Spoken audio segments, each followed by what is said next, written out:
So, little press setup tutorial for everybody. Should be able to see it better on screen. So, first thing, when you come in to set up with the press, ideally, if it's been put to bed properly by the person who used it last, it should be like this. You should be able to put your hand underneath the roller above the blanket. So, it's a really simple system. Left is loose, right is tight. So if it's turned all the way to the left, these two handles do two things. They raise and lower the roller mechanism, and they adjust the pressure. So right now, there's no pressure at all, and it's completely raised up off the press bed, which is why it can move like this. So when I set the press, I try to do both hands at the same time, same pace. So I'm turning it to the right, and you should be able to see it probably starting to lower.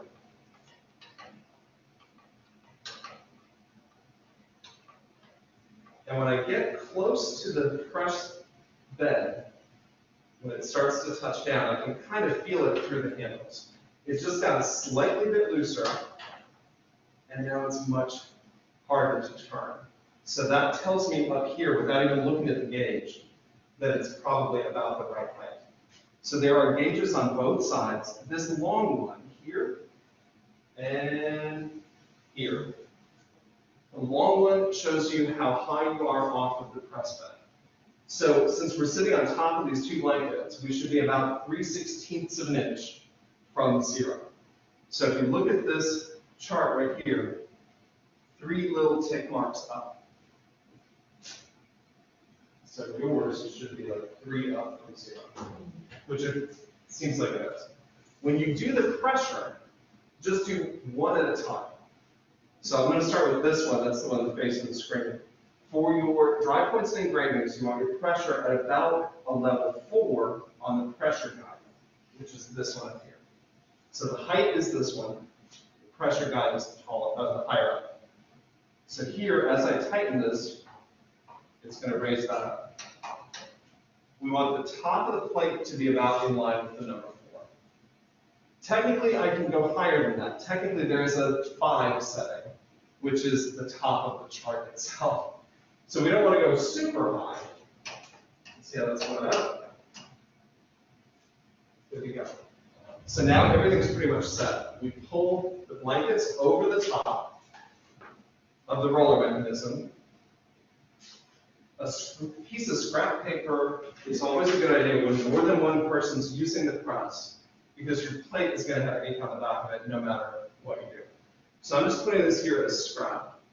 Brandon, why don't you get one of your pages that we soaked earlier, and I'm going to get your plate so I stay inky and you don't.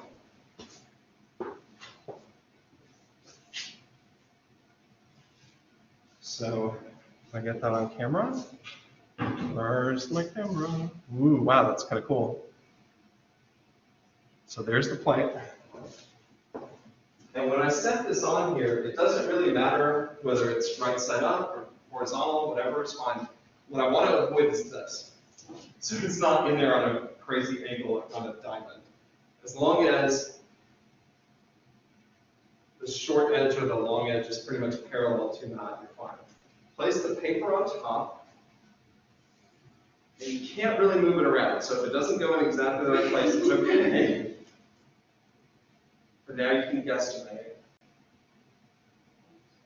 Yep. Yep, just let it go. Okay, one other thing I would do at this stage, once you have a backing sheet, plate, ink slide up, damp paper on top, one more blotting sheet on top of that. This is to help catch any excess water or ink or anything to keep it off the blanket. And the reason it's there is because you can see someone printed a plate directly to the blanket. It's easy to forget. Okay? So always ink side up, then your printing page, then a blot. The blankets don't have to be like finessed. As long as they're nice and straight, you don't have a big bubble. Then you take the wheel. And with this one, you turn in the direction you want the mechanism to go. So you're going to turn to your left. You're going to feel it when you get on the plate. It's going to tighten up. There you go, you're on it now, right? Yeah. Yep. No parking on the dance floor, just keep going. You'll feel it when you come off the other end. Right there. And then just keep going until you hit the end of the table. You'll hear a little clunk. And just stop there. If you keep turning, it'll pull the blankets through. So once that's done, blankets over the back again. The water sheet, look how much water is in there. This can get used and reused several times, so I can just put it back here. And if you want, you can pull this off the edge to make it easier to get underneath. So let's see what you did.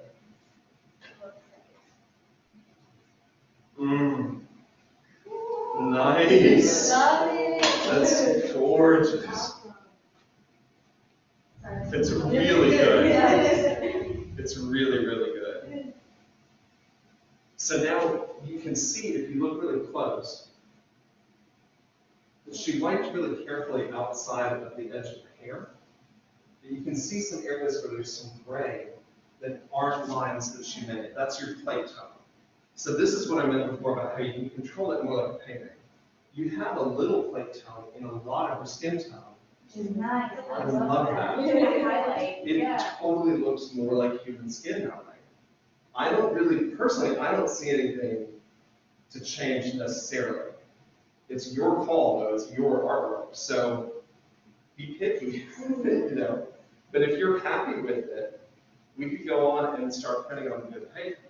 It's completely your call. Yeah, I'm pretty happy. Me too.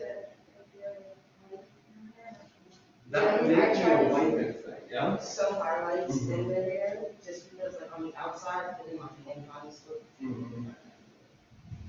That's awesome. I love what you did with the forehead and that little bit right under the eyebrow. That just makes it feel more real. Uh-huh. I do too. This is the woman who said she couldn't draw. Yeah, whatever. I know, right? Way to go, Ken. That looks great. I love it. So if you want to go ahead and just start printing, then you could soak your good paper. That'll need to soak a little bit longer, Yeah. right? So go ahead and stick those in. We can go ahead and start printing. Now, let me stop the recording. That was beautifully done.